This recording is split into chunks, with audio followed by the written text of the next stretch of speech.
60,000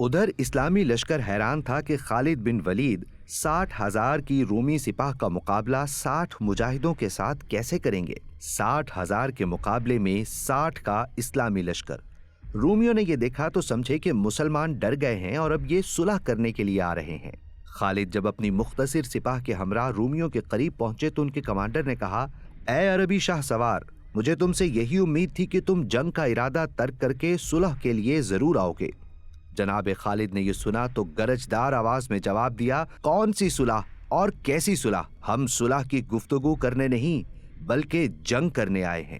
یہ سن کر رومی کمانڈر جبلہ کو یقین نہ آیا اور بولا، مقابلہ کرنے آئے ہو تو جاؤ اور اپنے لشکر کو کہو کہ میدان میں آئے، کیونکہ میں تو پہلے سے ہی اپنے لشکر کے ساتھ میدان میں ہوں۔ سیدنا خالد بن ولید رضی اللہ تعالی عنہ نے جواب دیا، کیا ہم 60 آدمی تجھے نظر نہیں آتے؟ اس نے کہا، تم تو نظر آ رہے ہو لیکن تمہارا لشکر نظر نہیں آ رہا۔ خالد بن ولید نے سینہ تان کر جواب دیا، غور سے سن، تیرے 60,000 کے لشکر کے لیے ہم 60 مجاہد ہی کافی ہیں، بلکہ ضرورت سے زیادہ ہیں۔ خالد کے جواب پر رومی کمانڈر آگ بگولا ہو گیا اور اپنے لشکر کو خالد اور ان کے ساتھیوں پر حملے کا حکم دیا۔ اس روز چشم فلک نے عجب منظر دیکھا۔ 60 شیر دل مجاہدین اسلام 60,000 کفار کے لشکر کے سامنے ڈٹ کر کھڑے تھے۔ خالد بن ولید نے اپنے ساتھیوں کے ساتھ ایک حصار بنا لیا تھا۔ جب بھی کوئی پھنستا دوسرا مجاہد اس کی مدد کو لپکتا۔ غرض صبح سے شام ہو گئی۔ ایمانی جذبے سے سرشار مجاہدین اسلام نے بالآخر رومی لشکر کو پیچھے ہٹنے پر مجبور کر دیا۔ چوتھے روز مجاہدین میدان میں آئے لیکن رومی لشکر باہر نہیں نکلا۔ اگلے 6 روز رومی اسی طرح لڑائی سے منہ موڑ کر کھڑے رہے، لیکن لڑائی کے 11ویں روز رومی لشکر نے صبح نماز فجر کے وقت مسلمانوں پر حملہ کر دیا۔ یہاں خالد بن ولید ایک بار پھر رومی لشکر کے سامنے دیوار بن کر کھڑے ہو گئے۔ اس دوران مسلمان خواتین بھی جنگ میں کود پڑیں۔ 12ویں روز گھمسان کا رن پڑا اور شام ہونے تک رومی لشکر کے 40,000 سپاہی تہہ تیغ کر دیے گئے۔ رومی 1,60,000 کے لشکر کے ساتھ آئے تھے۔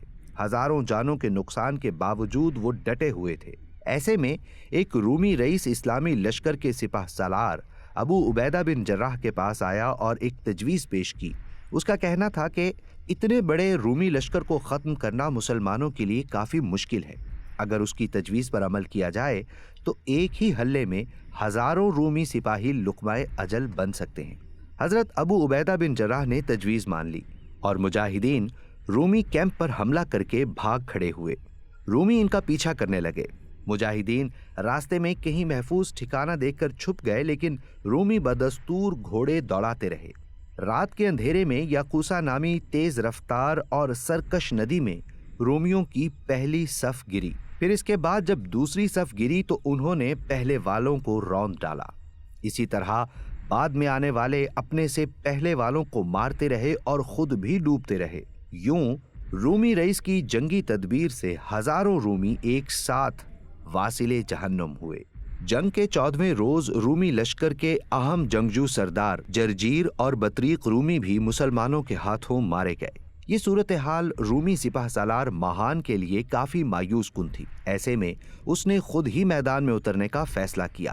ادھر اسلامی لشکر سے سیدنا مالک نخعی نے ماہان کے کندھے پر ایسا وار کیا جس نے اس کے آہنی لباس کو پھاڑ ڈالا۔ گو کہ زخم گہرا نہیں تھا، لیکن رومی سپہ سالار خون دیکھ کر گھبرا گیا اور واپس اپنے لشکر میں بھاگ گیا۔ اپنے سپہ سالار کو بری حالت میں پلٹتے دیکھ کر رومیوں میں مایوسی پھیل گئی۔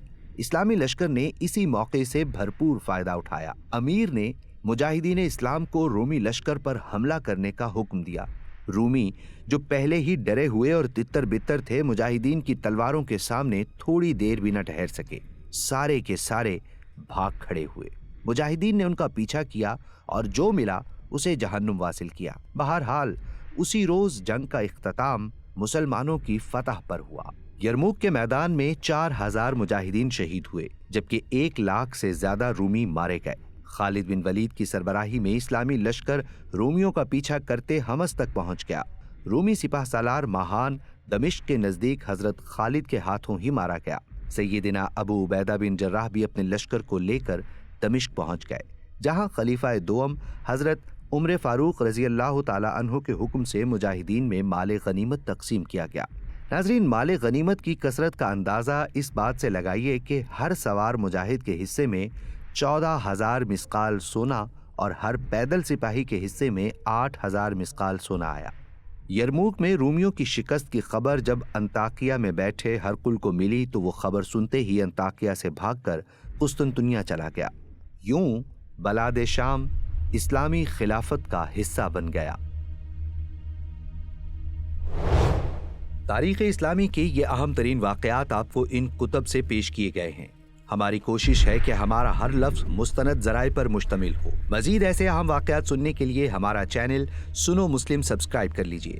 ویڈیو کو لائک اور شیئر ضرور کریں۔ کمنٹ سیکشن میں یہ بھی بتائیں کہ آپ آئندہ تاریخ اسلام کا کون سا واقعہ سننا چاہیں گے۔ ہمیں دیجیے اجازت۔